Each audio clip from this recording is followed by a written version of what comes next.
যিনি এই পৃথিবীতে আল্লাহর সাথে কথা বলে বিশ্ব রেকর্ড করেছেন, তিনি হচ্ছেন বনী ইসরাঈলের একজন নবী হযরতে মূসা আলাইহিস সালাতু ওয়াস সালাম। যিনি বলেন নাম কি? মূসা নবী, মূসা আলাইহিস সালাতু ওয়াস সালাম। প্রত্যেক নবীর এক একটি মুআজিজা রয়েছে। আল্লাহ পাক প্রত্যেক নবীকে আল্লাহ তাআলা এক একটা উপাধি দিয়েছেন। হযরতে মূসা আলাইহিস সালাতু ওয়াস সালামের উপাধি ছিল কালিমুল্লাহ। তিনি আল্লাহর সাথে কথা বলতে খুব ভালোবাসতেন। তিনি সুযোগের সন্ধানে থাকতেন, সুযোগ বুঝতেন কোন মুহূর্তে আল্লাহর সাথে কথা বলা যায়। বাইরে আমার হযরতে মূসা আলাইহিস সালাতু ওয়াস সালাম বনী ইসরাঈলের নবী। আল্লাহ পাক রব্বুল আলামিন হযরতে মূসা আলাইহিস সালাতু ওয়াস সালামকে একটা নয়, দুইটা নয়, আল্লাহ তাআলা 9টা মুআজিজা দান করেছিলেন। তা কোরআন শরীফের ভিতরে আল্লাহ তাআলা উল্লেখ করেছেন। এই 9টা মুআজিজার ভিতরে একটা উল্লেখযোগ্য মুআজিজা হলো হাতের লাঠি। আল্লাহ পাক রব্বুল আলামিন হযরতে মূসা আলাইহিস সালামকে মুআজিজা হিসেবে একটা লাঠি দিয়েছিলেন। আল্লাহ পাক রব্বুল আলামিন একদিন হযরতে মূসা আলাইহিস সালাতু ওয়াস সালামকে বলেছিলেন, ওয়া মা তিলকা বিয়ামিনিকা ইয়া মূসা। মূসা আলাইহিস সালাম হাতের লাঠি নিয়ে তিনি ছাগলগুলোকে নিয়ে মাঠে গিয়েছেন। আল্লাহ পাক রব্বুল আলামিন মূসা আলাইহিস সালামকে কথা বলার একটা সুযোগ দিলেন। যেহেতু তিনি ছিলেন কালিমুল্লাহ, আল্লাহর সাথে কথা বলার সুযোগ সন্ধানী ছিলেন, কথা বলার সুযোগ খুঁজতেছিলেন। এটা তো আল্লাহ পাক জানতেছেন। আল্লাহ পাক একটু সুযোগ দিলেন। আল্লাহ পাক রব্বুল আলামিন হযরতে মূসা আলাইহিস সালাতু ওয়াস সালামকে বললেন, ও আমার নবী, ও নবী মূসা, তোমার হাতে ওটা কি? মূসা আলাইহিস সালাম দেখলেন আল্লাহ পাক রব্বুল আলামিন যেহেতু তাকে কথা বলার সুযোগ দিয়েছেন, মূসা আলাইহিস সালাম তিনি এবার আল্লাহর সাথে কথা জুড়ে দিয়েছেন। মূসা আলাইহিস সালাম বললেন, ক্বালা হিয়া আসাই। হযরত মূসা আলাইহিস সালাম বললেন, আল্লাহ গো, তুমি আমাকে বলেছো আমার হাতে কি? মূসা আলাইহিস সালাম বলেন, আল্লাহ আমার হাতে হচ্ছে একটা লাঠি। মূসা আলাইহিস সালাম আল্লাহর সাথে কথা বলা শুরু করেছেন, লম্বা করেছেন। মূসা আলাইহিস সালাম বলতে লাগলেন, আতাওয়াক্কাউ আলাইহা ওয়া আহুশু বিহা আলা গানামি। রব্বুল আলামিন এই লাঠি দিয়ে আমি ভর করে আমি চলি, আর এই লাঠির মাধ্যমে আমি আমার ছাগলগুলোকে ওই গাছটাকে পাতাগুলো পেড়ে আমি খাওয়াই। মূসা আলাইহিস সালাম বলেন, আল্লাহ এছাড়াও আরো অনেক কাজ এই লাঠি দিয়া করি। বাইরামা আল্লাহ পাক রব্বুল আলামিন বললেন, মূসা তোমার হাতে ওটা কি? মূসা আলাইহিস সালাম জবাব দিলেই হতো, আল্লাহ এটা একটা লাঠি। এটা তো ছিল প্রশ্নের জবাব। তা না বলে মূসা আলাইহিস সালাম তিনি একটা একটা করে কথা তিনি পড়াচ্ছিলেন। তার কারণ কি? আল্লাহ তো বলেছিলেন মূসা তোমার হাতে কি? জবাব দিলেই হতো, আল্লাহ এটা একটা লাঠি। এই লাঠি দিয়ে আমি ভর করে চলি, পাতা খাওয়াই, আরো অন্যান্য অনেক কাজ করি। এত কথা বলার দরকার কি? হযরত মূসা আলাইহিস সালাম ছিলেন আশিক, তিনি ছিলেন আল্লাহর পাগল। আল্লাহর সাথে তিনি কথা বলার সুযোগ সন্ধানী ছিলেন। মূসা আলাইহিস সালাম তিনি চান আল্লাহর সাথে তিনি যখন কথা জুড়ে দিয়েছেন, তখন তিনি চান না অল্প কথার ভিতরে মূসার কথাটা বন্ধ হয়ে যায়। এই জন্য মূসা আলাইহিস সালাতু ওয়াস সালাম তিনি একটা পরে আরেকটা কথা তিনি বলা শুরু করেছেন। বলেন সুবহানাল্লাহ।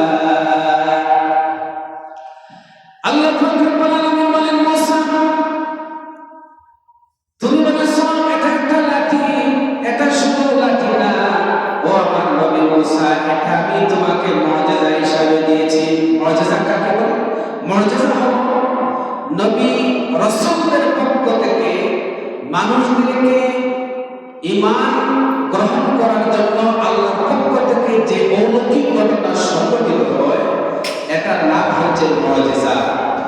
আর কারামত কাকে বলে?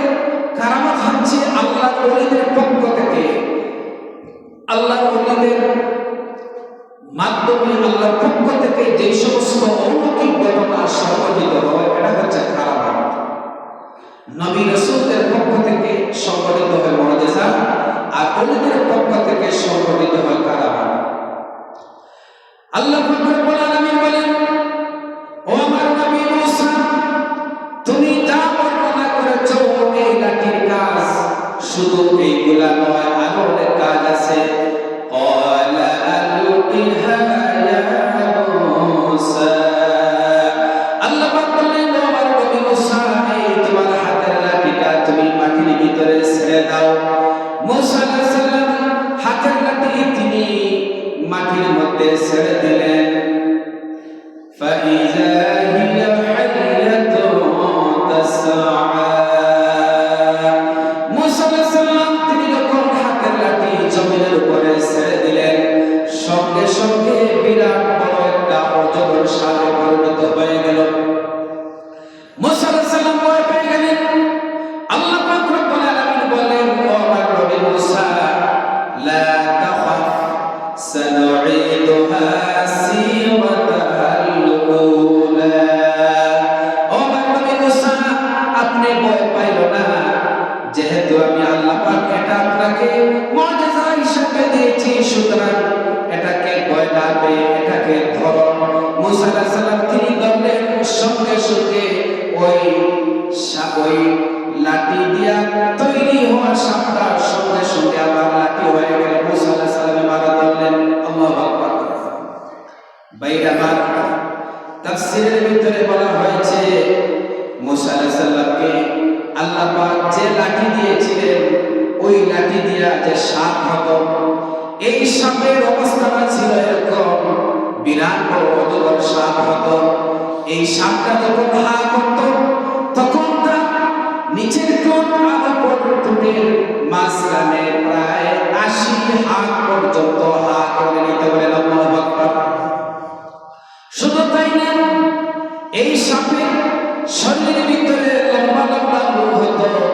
ওই সাপটা যখন ভোর দিত, আর সাপটা যখন রাত করে যখন মাথা খাড়া করত, তখন জমিন থেকে ১ মাইল উপর পর্যন্ত তার মাথাটা চলে যেত বলেন। আল্লাহু আকবার।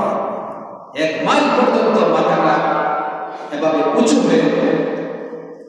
ভাইরা আমার, আল্লাহ পাক রব্বুল আলামিন মুসা আলাইহিস সালামকে এই হাতের লাঠি দিয়া আল্লাহ পাক অর্ডার করলেন, ইযহাবু ইলা ফিরআউনা ইন্নাহু তাগা, ও আমার নবী মুসা, আমি আপনাকে মুআজিজা দিয়েছি, আবার ওই মুআজিজা দিয়া ফিরআউনের কাছে যাও, কারণ সে ছিল অবাধ্য।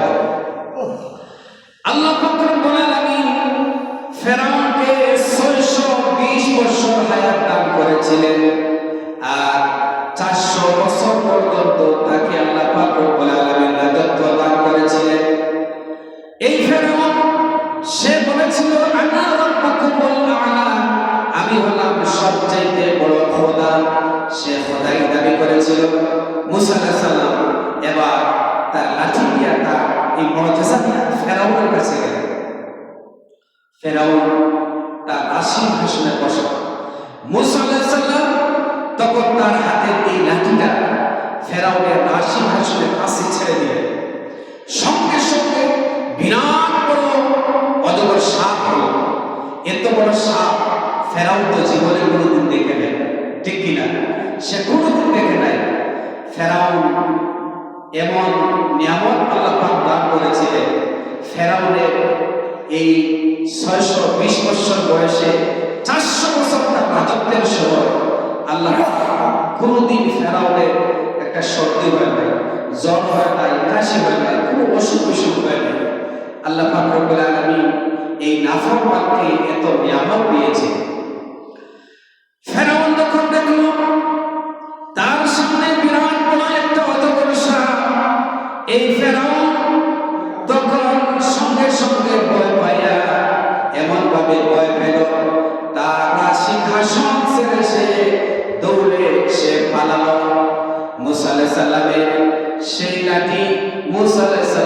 সেই লাঠিটা এসে